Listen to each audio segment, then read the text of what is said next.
Breaking news, and we've gotten this information that after the suspects in the San Bernardino mass shooting were chased and killed by police, there's been this stunning recovery and discovery. It wasn't just the pipe bombs and the weaponry that the mass murderers amassed, and that SUV in the lower part of your screen, which they rented.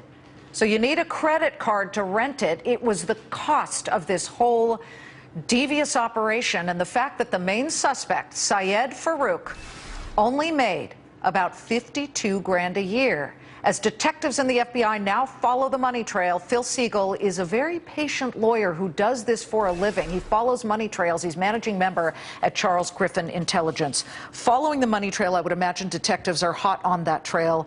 There could be a lot of different types of details that they can be looking at. But is this going to be harder in a way now that we know that this suspect had traveled to Saudi Arabia recently? It could be harder. If we're lucky, they'll be looking at bank accounts. They're probably already into the bank accounts. They're looking at computers. You saw dumpster diving. They're looking for paper records in there. But there is a way to get money across the world called the Hawala network. And it originated, there are different versions of it. There's a Chinese version.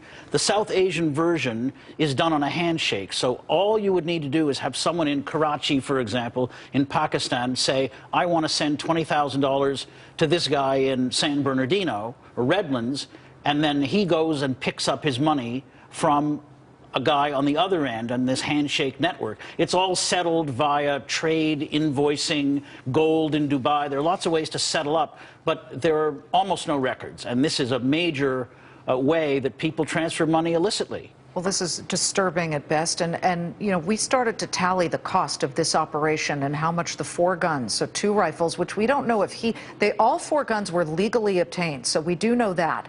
They got their permits legally, but these guns are expensive. So there were 4 guns. There were, and among them, we said, you know, this DPMS Model A15 Smith & Wesson, the Llama semi-automatic handgun, Smith & Wesson semi-automatic handguns. These are $900, $800, $1,000. That's pricey, and then the cost of the car used, we started off around 45 grand because it's a Ford Expedition, but we now know that it was rented. We just found that out in the last hour and a half. What then can we follow? Well, you're going to follow not only his accounts, his banking accounts, his computers. He has a wife who recently came with him as a fiancée. We know nothing about her. She was in Saudi Arabia. We think she's Pakistani, but she could come from substantial money. Maybe it's her money. Maybe it's her family's money. So they're not only going to be looking at his banking accounts, they'll be looking at hers, they'll be looking at relatives, and they're also going to need major intelligence help from Pakistan. And his salary was $51,000 total? With, you know, with benefits, it comes up to $70,000, but that's not liquid cash. He made 52 grand. Somebody had to help this guy. Someone did have to help this guy. The question is who helped him, and all public records, all computerized records that the government can get, mostly with a subpoena, they're going to go get, and they're going to try and find out.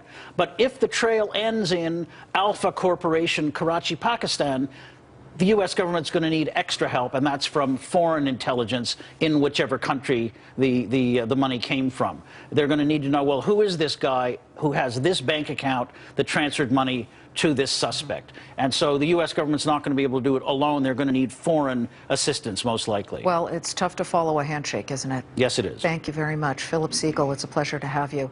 Closing bell.